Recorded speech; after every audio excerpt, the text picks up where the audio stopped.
Hai kalian semua, nama aku Estella. Dan sekitar 2 tahun lalu, sebuah kunjungan ke rumah hantu membuka banyak rahasia dalam hidupku. Sejak aku masih kecil, aku selalu tertarik sama cerita horor, monster, iblis, hantu.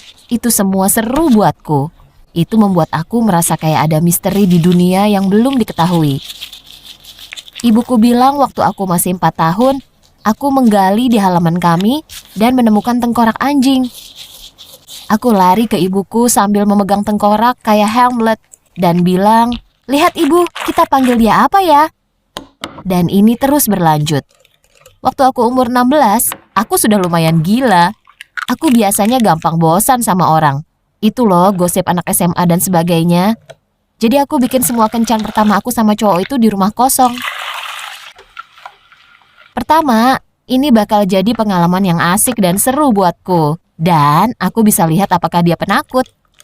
Jadi ada beberapa kencan yang berakhir, ya buruk. Mereka ketakutan dan gak ngajak aku untuk kencan lagi. Tapi ada satu cowok, Markus, yang kayaknya cukup menarik. Kami bertemu di toko loak di mana kita lagi sama-sama lihat barang yang aneh dan dia ajak aku kencan. Aku pernah dengar tentang rumah sakit tuberkulosis yang aneh dan terbengkalai, tapi nggak ada yang tahu lokasinya. Aku cerita ke dia dan dia bilang, "Oke, coba aku tanya-tanya." Aku nggak tahu maksudnya apa, tapi Jumat depannya kami ke sana. Dan sejujurnya, setelah apa yang terjadi di sana, aku berhenti suka cerita horor. Dan inilah awal mulainya. Kami bersepeda ke sana karena lokasinya cukup jauh dan di atas bukit. Aku terus tanya dia apa jalannya benar, tapi dia tetap diam dan hanya mengangguk. Waktu kami sampai, aku takjub. Rumah sakitnya besar banget dan penuh tanaman merambat. Hari sudah sore, jadi kami taruh sepeda kami di pintu depan. Kami ambil tas dan senter, lalu kami masuk. Sayangnya, aku nggak tahu kalau cuma satu dari kami yang bakal bisa keluar. Awalnya sih nggak terlalu serem. Papan lantainya berderit, angin berhembus lewat jendela yang pecah. Kami sedang keliling sambil mengenal satu sama lain. Kami ngobrol tentang film favorit kami dan ketakutan kami. Tapi waktu malam tiba, ini mulai jadi mengerikan. Waktu lagi lihat-lihat, tiba-tiba ada kursi roda tua di tengah ruangan. Aku mengajak untuk lihat itu dari dekat. Tapi waktu kami mendekat, kursi rodanya bergerak. Aku langsung merinding. Kayaknya Markus lihat aku mulai takut, dia pegang tanganku. "Paling cuma angin," kata Markus. Dan kami keluar dari ruangan itu untuk menjelajahi ruangan lain. Kami sedang mengagumi lukisan dinding tua. Dindingnya sudah hampir rubuh, jadi dia ambil bagian dinding itu dan menaruh di tanganku. "Kenang-kenangan supaya ingat aku," kata Markus. Seakan dia nggak mau meninggalkan tempat ini atau hidup. Harusnya aku melihat keanehan ini, tapi aku terlanjur terpesona. Saat itulah aku dengar ada yang main piano. Ini udah nggak lucu. Tapi Markus berusaha tenang dan santai. Seakan dia nggak peduli dengan apa yang terjadi. Dia genggam tanganku dan kami mulai menari di ruangan besar ini. Selama beberapa saat, aku hampir lupa aku ada di mana. Markus berbisik. Ini mengingatkanku sama lagu yang aku suka waktu aku masih kecil. Aku dengarkan baik-baik dan iya, aku tahu lagu ini. Ibuku sering menyanyikan ini kalau aku nggak bisa tidur. Dan sejak hari itu, aku sering bersiul lagu itu. Aku nggak terlalu suka cerita unyu dan romantis, tapi aku merasa kayak udah bertemu jodohku. Setelah beberapa saat, suara pianonya berhenti dan kami jalan lagi. Itulah saatnya kami beneran lihat piano. Tapi sebagian besar kuncinya hilang. Aku coba mainin, tapi itu nggak bisa. Nggak mungkin musik yang aku dengar tadi berasal dari sini. Aku menoleh ke Markus dan mengajaknya untuk pergi. Tapi dia bilang, "Jangan pergi dulu, please." Dia mendekat dan menciumku. Bibirnya terasa seperti es krim stroberi di masa kecilku. Selagi dia memegangku, tangan dia di pinggangku. Aku tahu aku gak akan kuat. Aku pikir aku harus berusaha untuk menikmati momen ini. Itulah saatnya mulai terjadi hal yang gila banget. Waktu kami lagi lari di lorong, aku lihat anak-anak kecil bermain. Atau siluet anak-anak kecil.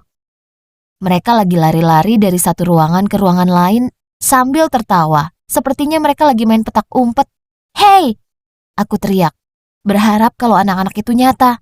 Bahwa apa yang aku lihat itu nyata. Mereka bakal jawab dan ini semua cuma bercandaan. Tapi mereka nggak jawab. Mereka menghilang. Atau sembunyi dariku. Aku pikir mungkin aku harus cek HP-ku untuk jaga-jaga, kirim lokasiku ke orang tuaku. Tapi waktu aku pegang HP-ku, aku lihat kalau baterainya sudah habis. Kok bisa sih? Perasaan sudah di-charge sampai penuh dan aku belum pakai. Aku coba nyalain, tapi itu cuma nyala sesaat dan mati lagi. Aku merasa tanganku gemeteran. Ini mulai dingin. Atau mungkin aku mulai kedinginan. "Markus, kita pergi yuk," kataku. Tapi dia tetap memaksa untuk gak pergi. Aku mulai kesal. Aku lepas tangan dia dan mulai jalan ke pintu keluar. Tapi dia menghentikanku. "Kamu beneran mau keluar ke dunia nyata? Dengan PR dan orang tua kamu dan orang membosankan ngomongin hal gak penting? Atau kamu mau di sini sama aku dan menikmati petualangan gaib selagi kita bisa?" Dia menatapku dengan memelas. Selama beberapa saat, aku pikir dia bakal jadi orang yang berbahaya buat aku. Habisnya, siapa yang maksa untuk tetap di tempat kayak gini? Markus hampir mengemis, bilang bentar lagi deh. Dia mengajakku ke dua kursi tua dan sebuah meja dan memintaku untuk duduk di sana sebentar dan tunggu dia. Kita bakal kencan yang benar. Dia tertawa lalu menghilang di balik kegelapan. Aku dengar langkah kaki dia, lalu sunyi. Benar-benar sunyi. Aku menunggu, tapi dia nggak balik. Setelah sekitar 10 menit, aku mulai khawatir. "Markus?" Aku teriak, tapi nggak ada jawaban. Aku terus teriak dan teriak, tapi aku nggak dengar apapun. Setelah sekitar 20 menit, aku memutuskan kalau aku nggak bisa menunggu lagi. Pasti ada sesuatu yang terjadi pada dia. Aku pergi ke semua tempat yang udah kita datangin, tapi dia nggak ada. Aku jatuh berlutut dan mulai menangis sambil terisak. Aku nggak pernah merasakan rasa sakit sebesar itu dalam hidupku. Lalu semuanya seakan balik lagi. Pianonya mulai bermain lagi. Aku dengar anak-anak tertawa dan berlari, dan lantainya berderit parah. Kepalaku mulai berputar. Aku coba mencubit diriku, berharap kalau ini cuma mimpi buruk dan bentar lagi aku bakal bangun dan semua baik-baik aja. Tapi aku masih di sana. Aku nggak tahan lagi. Aku lari keluar rumah sakit. Aku ambil sepedaku dan aku pergi turun dari bukit. Aku nangis dan ketakutan. Selama beberapa saat, aku masih dengar tawa dan lagu itu seakan mereka mengikutiku. Tapi waktu aku semakin dekat ke kota, semua berhenti. Tapi aku masih takut. Satu-satunya cowok yang aku suka menghilang. Dan aku tinggalin dia di sana. Apa harusnya aku terus cari dia? Dia kemana? Setelah 2-3 jam, akhirnya aku sampai rumah. Aku lari ke kamar dan menangis ke bantal. Ibuku masuk, ia memelukku dan bertanya apa yang terjadi. Aku kesulitan bernafas dan aku gak bisa bicara. Aku gagap. Dia menghilang, Bu. Ibu terlihat takut juga. Siapa yang hilang, Estella? Ibu berusaha tetap tenang hingga akhirnya aku berhasil bergumam satu kalimat penuh. Aku kencan sama cowok, Markus. Dia menghilang. Wajah ibu berubah. Matanya terlihat sedih. Aku bisa lihat ibu lega, tapi aku nggak tahu kenapa. Ibu mulai membelai rambutku seakan aku anak kecil yang baru bangun dari mimpi buruk dan mulai bersiul lagu yang sama dari masa kecilku. Aku bingung. Aku berhenti menangis, melihat ibu dan berkata, "Kita harus telepon polisi, Bu.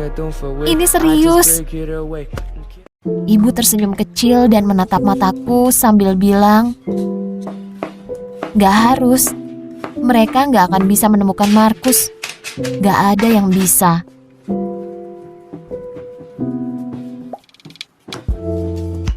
Suka cerita tadi? Jangan lupa untuk like, komen, dan subscribe pada channel kami karena ada video baru setiap minggunya.